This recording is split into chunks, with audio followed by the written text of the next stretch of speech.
Welcome to our channel Pantula Ramamurthy.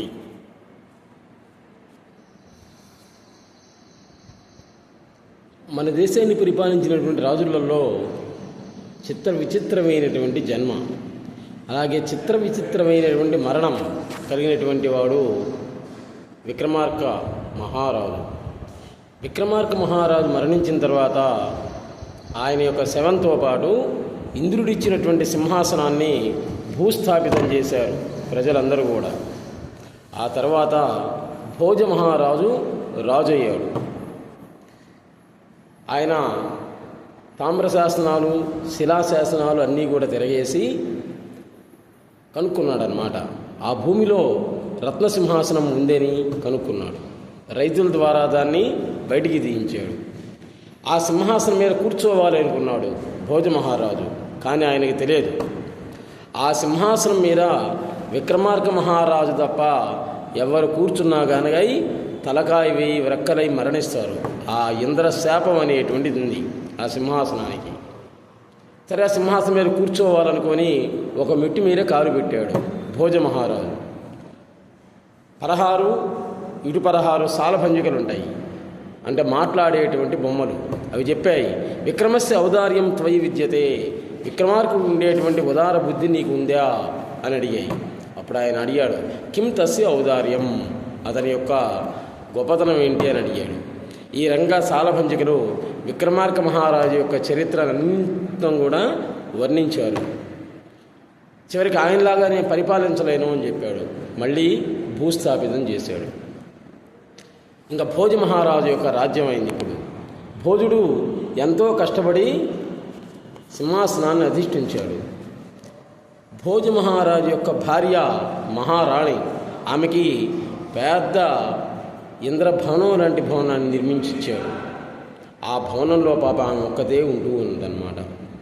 ఈయన చిన్నప్పటి నుంచి కష్టపడి పైకొచ్చినటువంటి వాడు కాబట్టి రాజ్య విస్తృతి చేయాలి, ఏ విధంగా అయినా కానీ ధనాన్ని బాగా సంపాదించాలి అనేటువంటి దాని చేత చిన్న చిన్న రాజ్యాల మీద దండెత్తి ఖజానా మొత్తం కూడా నింపాడు. భోజ మహారాజు మన దేశాన్ని పరిపాలించేటప్పుడు గోల్డెన్ కాయిన్స్, బంగారు నాణ్యాలు అన్నమాట మొత్తం కూడా. సరే, రాజు అయ్యాడు. ఇంకా నిరంతరం కూడా రాజ్యపాలన విధానం తప్ప తన యొక్క ఫ్యామిలీని గురించి, భార్యని గురించి కానీ ఏమీ పట్టించుకోవట్లే. ఒక్కతి పెద్ద భవనం, ఇంద్రభవనం ఒక్కతి. అందుకని ఆమె ఏం చేసిందంటే, ఏం తోసక తన యొక్క స్నేహితురాళ్లను పిలవమని ఒక పరిచారికని పంపించింది. ఆ స్నేహితురాళ్ళు ఎవరు అంటే మాలతి మాధవి. మాలతి మాధవి అనేటువంటి వాళ్ళు మహారాణి యొక్క బాల్య స్నేహితులు అన్నమాట వాళ్ళిద్దరు కూడా. సరే, ఈమె పోయి చెప్పింది. ఆమె వచ్చింది, మాలతి అని ఆమె వచ్చింది. రావటం హాహాహాహా అని పగపక నవ్వుకుంటూ వచ్చింది ఈమెను చూసి. ఈమె పాపం ఫీల్ అయిందనమాట మహారాణి. నన్ను చూసి నవ్వుతున్నావు అంటే అందవికారంగా నేనున్నానా, నేను మహారాణిని అయ్యుండి నన్ను చూసి నవ్వుతావా అని ఆమె కోప్పడింది ఆమె మీద, మాలతి మీద. అప్పుడు ఆమె చెప్పింది, అమ్మా, నీలాంటి సౌందర్యవతి, అతిలోక సౌందర్యవతి భూమండలంలో ఎక్కడా లేదు. నిన్ను చూసిగా తల్లి నేను నవ్వింది. ఎందుకు నవ్వాను అంటే నా భర్త విషయం ఒకటి నాకు గుర్తొచ్చి నేను నవ్వాను అంది. ఏంటమ్మా అది అని అడిగింది. అప్పుడు ఆమె చెప్పిందనమాట, నేను పుట్టింటికి వెళ్ళినప్పుడు నా భర్త నాకు లెటర్ రాశాడు. ఏం రాశాడు? తొందరగా నువ్వు శీఘ్రమేవ ఆగచ్చా, తొందరగా నీవు వెంటనే ఇక్కడికి రా అని రాశాడు. అంతే, ఆ 2 ముక్కలే ఉంది. ఆ రాసినటువంటి లెటర్ని మా తల్లిదండ్రులు చూపించా, అర్థం కాలేదన్నాడు. ఊర్లో ఉండే పండితులకి చూపించా, అర్థం కావట్లేదన్నాడు. చివరికి నాకు కూడా అర్థం కాలేదు, ఎవ్వరికీ అర్థం కాలే. సరేలేమని భర్త పిలిచాడు కదా అని అత్తగారింటికి వెళ్ళాం.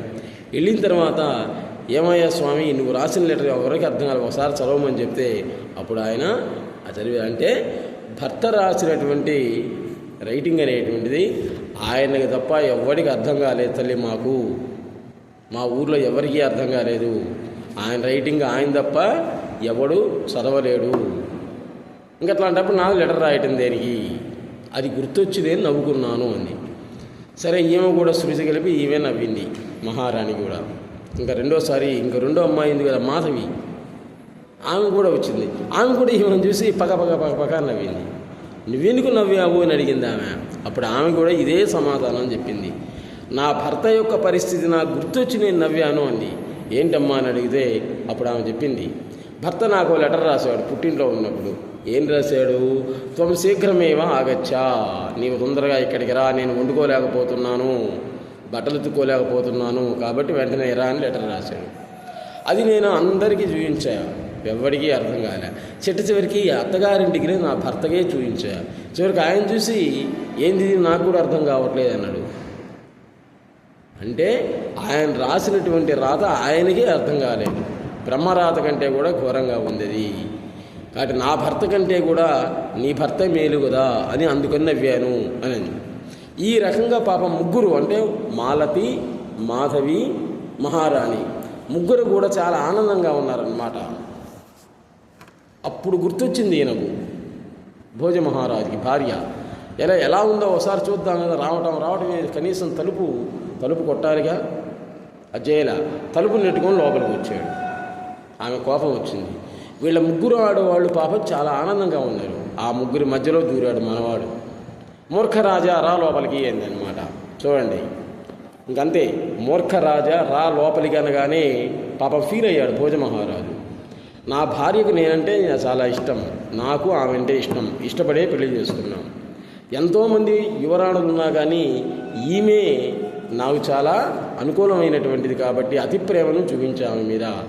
మరి ఎప్పుడు నన్ను ఒక్క మాట కూడా అన్నటువంటి ఈమె మూర్ఖరాజా రా అని అన్నది ఎందుకన్నది అని పాపం రాత్రింబవళ్ళు నిద్రాహారం అనేసి అదే ఆలోచన. రాజ్య పరిపాలన అనుకున్నాడు, ఇంకా అదే ఆలోచనతో ఉన్నాడనమాట.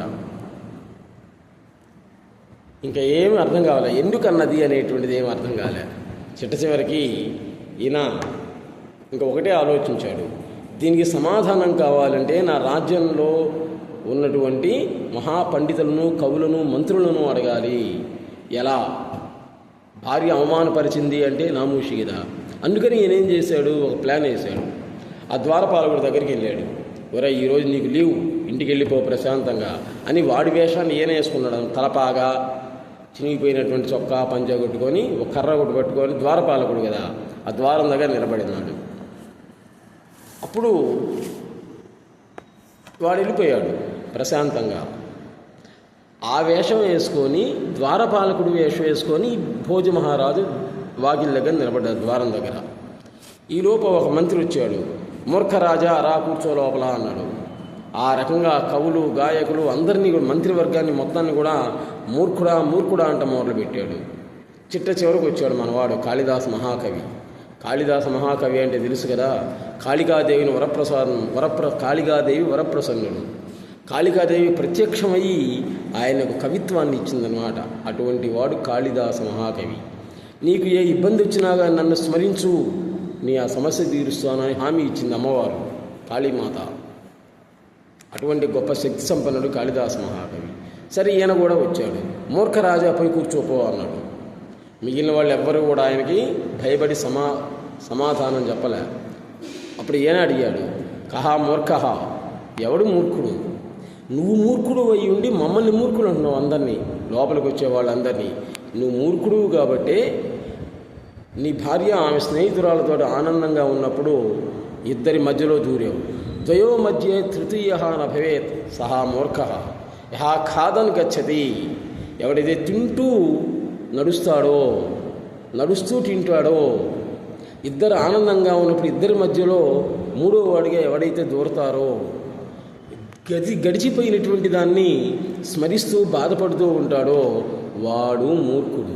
నువ్వు మూర్ఖుడు అయ్యి ఉండి మమ్మల్ని మూర్ఖుడు అంటావేంటి అని అన్నాడు. ఆశ్చర్యపోయాడు భోజ మహారాజు. ఎందుకని? అసలు ఈ విషయం అర్ధరాత్రి పూట జరిగినటువంటి ఈ విషయం ఆయనకు, ఆ మహారాణికి, మాలతి, మాసి వాళ్ళకి తప్ప ఎవ్వరికి తెలియదు, నరమానవుడికి తెలియదు. మరి ఈయనకి ఎలా తెలిసింది కాళిదాస మహాకవికి? అప్పుడు కాళ్ళ మీద పడి నమస్కారం చేశాడనమాట. కాళీమాత ప్రత్యక్షం చెప్తుంది ఆయనకి అన్నీ కూడా ఈ విధంగా చెప్పు అని. వెంటనే చెప్పావు. 1,00,000 సువర్ణముద్రాహ ప్రేషయంతో 1,00,000 సువర్ణ నాణేడు కాళిదాస మహాకవికి పంపించు అన్నాడు. నిజానికి ఆ 1,00,000 సువర్ణ ఆయన ఒక లెక్క. కాబట్టి మహాకవులని, గాయకులని, పండితులని, ఉపాసన బలిగినటువంటి వాళ్ళని ఎప్పుడూ కూడా మనం అవమానించకూడదు, తక్కువగా చూడకూడదు. అటువంటి ఉపాసన కలిగినటువంటి బలం కలిగినటువంటి వాడే ఇప్పుడు జీవించి ఉన్నాడు ఒకే ఒక్కడు. ఆయనే సద్గురు సుబ్రహ్మణ్యం గారు, శ్రీకాళహస్తీశ్వరుడు. ఆయన ఉపాసనా బలం ఉంది. జ్ఞానప్రసూనాంబ ఉపాసకుడు అన్నమాట. జ్ఞానప్రసూనాంబతో ప్రతిరోజు ఆయన మాట్లాడుతూనే ఉంటాడు. ఆమె చెప్తుండేది ఈయన చెప్తూ ఉంటాడు తెల్లవారిన తర్వాత, ఇలా కాలం వచ్చింది అని. అయ్యే 150 పుస్తకాలు అయినాయి అన్నమాట. గొప్ప శక్తి సంపన్నుడు, దైవశక్తి కలిగినటువంటి వాడు. అంతర్గతమైన మానవాతీత శక్తులు ఉన్నాయి ఆయన దగ్గర. ఒక రకంగా చెప్పాలంటే ఆయన కలియుగ రమణ మహర్షి, కలియుగ కాళిదాస మహాకవి అనడంలో సందేహమే లేదు. ఒకసారి వీలున్నప్పుడు తిరుపతి వెళ్ళి వచ్చేటప్పుడైనా కానీ ఒకసారి కాళహస్తిలో దిగి సద్గురు సుబ్రహ్మణ్యం గారిని దర్శించరండి చాలు. Please subscribe our channel. Pantula Ramamurthy. నమస్తే.